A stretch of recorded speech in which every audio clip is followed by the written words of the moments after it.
7h42, l'heure de retrouver l'avocat des causes perdues. Bonjour Mathieu Noël. Bonjour Dimitri. De retour de congé. Et votre cousin là, votre voisin, Lord Foustibat. Oui. Quelle insolence celui-là. Insolent cet anglais. Oui, voilà. C'est un cousin très éloigné. Bon.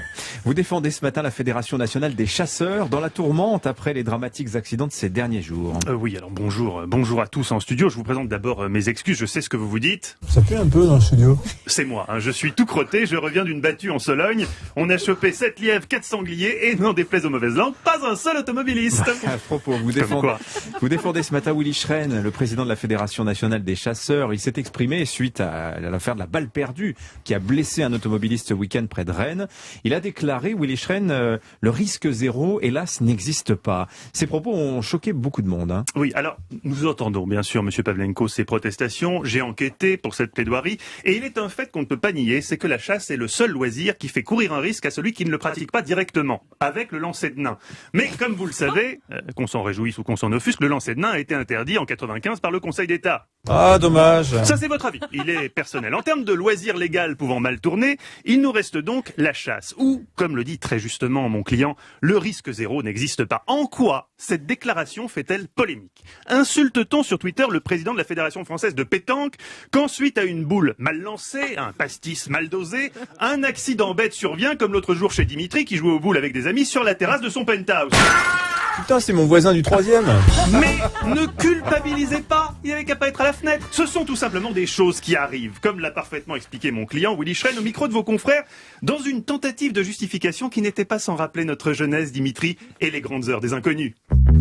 Il respecte toutes les règles de sécurité. Et à un moment, c'est la faute à pas de chance. C'est vraiment un truc incroyable. La balle, elle ricoche sur des cailloux, elle traverse des haies, elle traverse un bois. Il faut un concours de circonstances. Vous refaites 1 million de fois le même geste. Et des fois, bah oui, c'est la faute à pas de chance.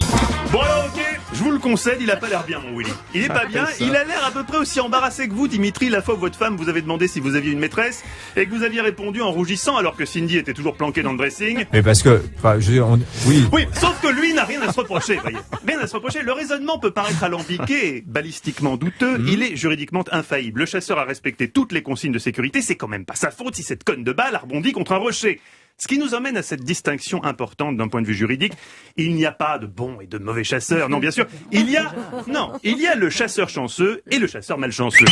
Le chasseur chanceux, il voit un Renault Capture qui passe sur la départementale. Il se dit, tiens, voilà un ours.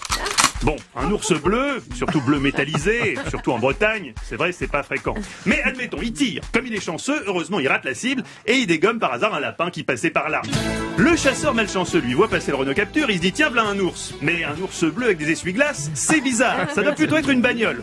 On doit être trop près de la route, je vais plutôt viser ce chevreuil de l'autre côté. Il tire le chevreuil, mais voilà, il est malchanceux. La balle ricoche 17 fois et bien malencontreusement se loger dans le conducteur de la Capture. Votre question, je sais, est la suivante. Comment peut-on socialement tolérer qu'un loisir puisse, même de manière très occasionnelle, tuer un individu qui ne pratique pas ce loisir?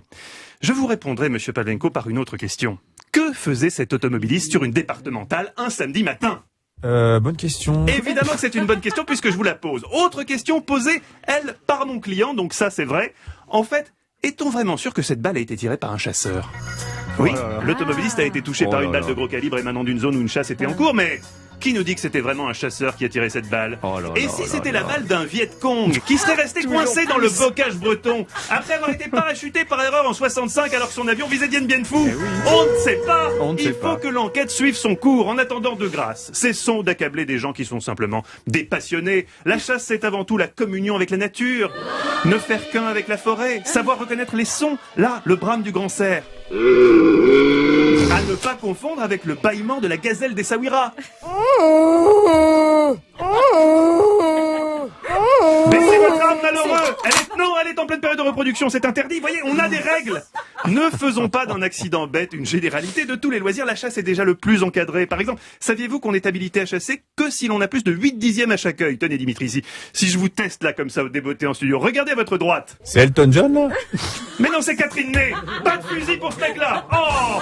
Allez, je vous laisse, j'ai rendu avec la fédé de roulette russe. La pratique est illégale, mais ils veulent voir s'il n'y a pas moyen de surfer sur cette jurisprudence du risque zéro qui n'existe pas. Oh là là. J'embrasse tous mes amis chasseurs. Oui, Hein. voilà, c'est pour la Sologne, attendez un peu. J'embrasse J'embrasse mon beau-frère. Ouais, et puis Catherine Ney aussi, Ouais. faites-vous pardonner. Mais ça, c'est parce que vous n'y voyez rien. Allez, on vous retrouve à 16h pour Historiquement, votre Oui. programme aujourd'hui. 3 femmes incroyables, farouchement affranchies. Elles ont défié leur époque. On parle de Bianca Capello, Maya Plisetskaya, la ballerine russe. Et Asha Mohamed, elle conduit un taxi, savez-vous où?